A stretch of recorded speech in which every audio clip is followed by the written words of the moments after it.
Hi, this is Ken Finnan, and you are listening to Blue Collar Finance, the podcast where we take complex finance and investing concepts and make them easy to understand. I've been working on Wall Street for over 30 years, and I will explain everything in plain English so anyone can understand. Every week, I will tackle a new concept so you can actually understand investing in finance terms. If you have a topic you want to be discussed, please visit my website at capadvantagetutoring.com and leave a comment. Also, you can visit me on YouTube at Capital Advantage Tutoring. Subscribe to my channel and let's unlock the language of Wall Street. Okay, disclaimer time. This is not an investment advice, and if you need assistance or advice regarding your investments, please contact an investment professional, not me. Okay, so this is my second episode, if you don't count my little stupid intro. So this week, I'm going to talk about short selling. I get that question all the time. What is short selling? This, everyone, all my students, they all think they know what it is because they say, oh, you're bearish. It's not that. So short selling is when you are bearish about a stock, but it's not just you buy and no one has any idea what it is. So after listening to this, you'll know more than 98% of the world. So hopefully, if I don't totally blow it. So selling short or short selling is when you're bearish on a stock and you think it's going to go down and you kind of want to profit off that. I mean, you could just say, look, the stock's going down. I'm going to wait until it goes down and then buy it cheaper. But you don't make money that way. You're just saving money. So this is a way of actually profiting off a downward move, which is bearish. So think of it this way. What you're doing, and I'm going to give you some examples. So first of all, you're borrowing shares from someone or another broker-dealer, selling them, hope it goes down, and then buy it back cheaper. And then give the stock back. So let me do it in English, in like normal world.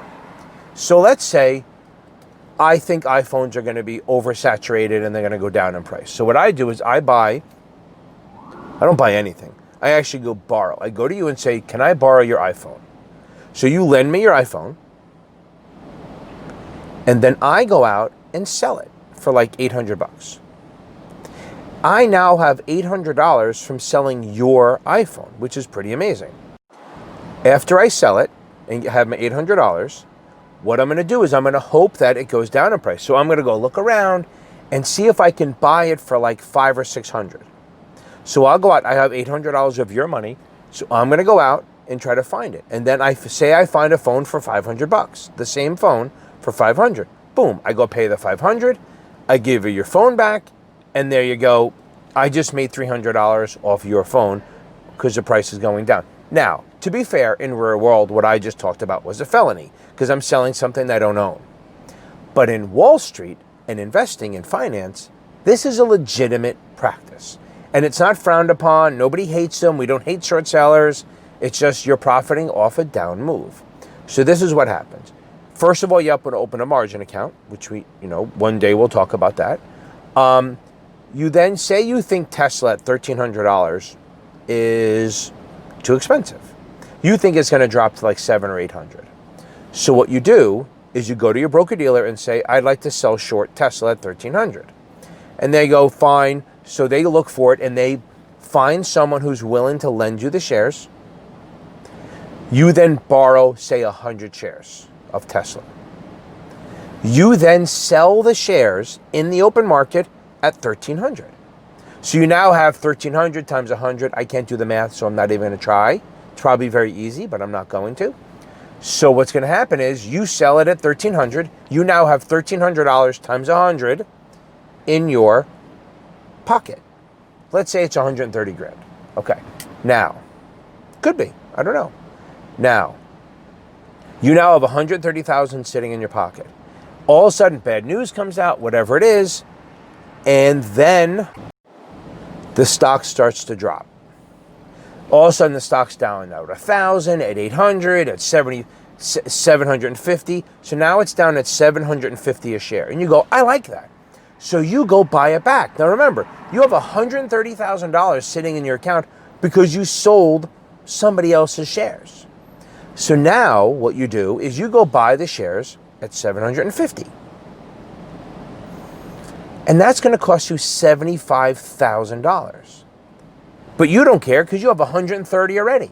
So you buy the shares back for 75 grand or 750 a share, and you give the shares back to the broker-dealer who you borrowed them from. And then you walk away with your $55,000. So you just made $55,000 on the fact that the stock was dropping. That sounds awesome. That's like, great, I can make money no matter what happens. Here's the problem. What if the stock goes up to $1,500 or $2,000 a share? There's a risk there. There's a real risk. Because remember, markets average a 10% rise every year, if you remember from my last podcast. So part of the problem is you could lose more than you got. So let's say the stock does go to $1,500 a share. It's going to cost you $150,000 to buy it back. But you only have 130, so you're going to lose 20 grand. And remember, at any point, at any time, the broker-dealer can ask for the stock back. And just with my luck, they would always ask for it when the stock was up. So you now know more than 98% of the world, you know what short selling is. Now remember, short selling is bearish. You can make money if it goes down, and the ultimate goal is the stock goes to zero and you keep all the money. But the risk is that if it goes up, there's no limit to how much you can lose. So there's an unlimited loss potential on this. That's a little risky. So not everyone can do this, and not everyone should do this. Thank you for listening to Blue Collar Finance. Please find me at capadvantagetutoring.com and on YouTube at Capital Advantage Tutoring. Thank you, and see you next week.